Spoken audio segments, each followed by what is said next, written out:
He Loves to Fly and He Does is the first episode of the 19th season of The Simpsons, directed by Kirkland. Honestly, it's okay. There were some bits in it that I thought were okay, but it's not the strongest season opener. Homer is given the gift of a life manager. Marge decides that Homer deserves help with getting his life in order and achieving his dreams of once again going in a private jet because Mr. Burns takes him to Chicago in a private plane. I won't say the events that lead to that, but it was a pretty interesting setup. I didn't mind the start. And we also have a guest appearance from Lionel Richie, which I thought was pretty cool. I like Lionel Richie. And there is some good food for thought in here because the life coach or life manager tells Homer that when he's at the bowling alley, he's a different man, he's a different person. And he wants Homer to wear the bowling shoes outside. We'll ignore the fact that you're not meant to wear bowling alley shoes outside of the bowling alley, but he does, and it gives him a different outlook. And this life manager convinces Homer to once again quit his job at the power plant. If anybody knows how many times Homer's quit his job up until this point, I'd love to know. It must happen at least once a season. And go for another job. But things don't necessarily go according to Homer's plan. Will he ever get to be in a private jet again?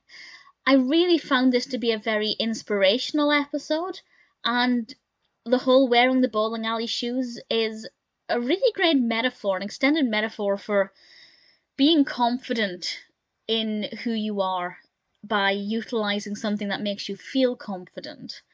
And it kind of reminded me of the classic advert line, "Love the skin you're in."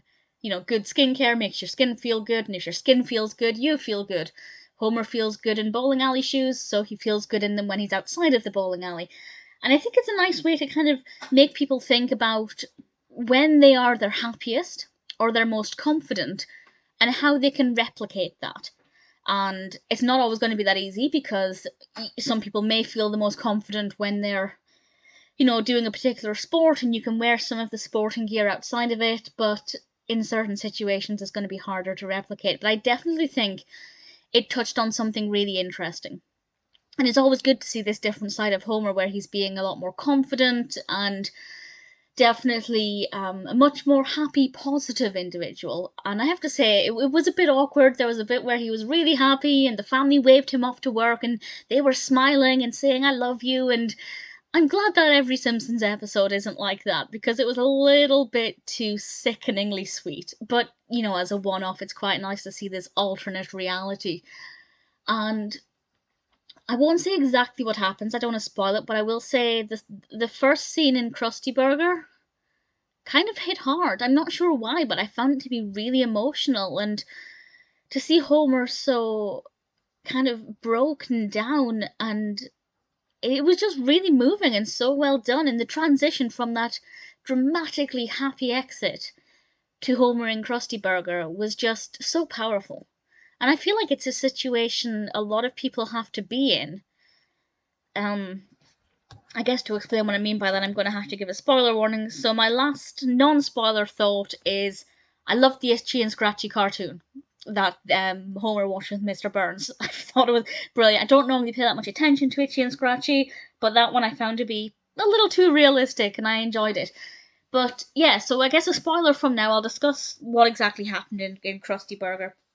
So when Homer leaves, after telling his family he got the job, unexpectedly, and I say that because I didn't expect it, Homer goes to Krusty Burger, and we learn that actually he didn't have the job. And he lied to his family because he didn't want to let them down.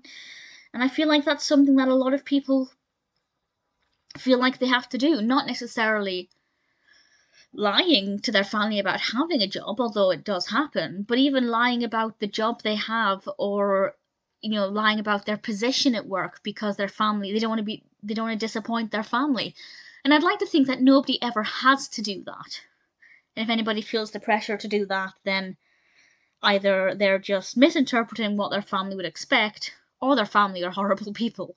I don't know which of those would be the better situation, to be honest. But yeah, I feel like it might affect some people in ways that are all too real.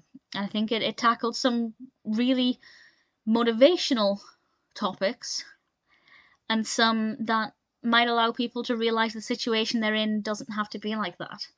I thought it was a well animated episode. I thought the pacing was very good. And guest star Lionel Richie, I can't complain at all. As I said, I don't feel like it's the strongest opener, but the more I talk about it, the more I've kind of talked through it, I feel like it's probably better than my initial gut reaction. And I think that that's a good thing. But I still don't think it's the most amazing season opener. But nevertheless, it was a good episode. Motivating, inspiring, thought-provoking, occasionally funny. I can't really complain.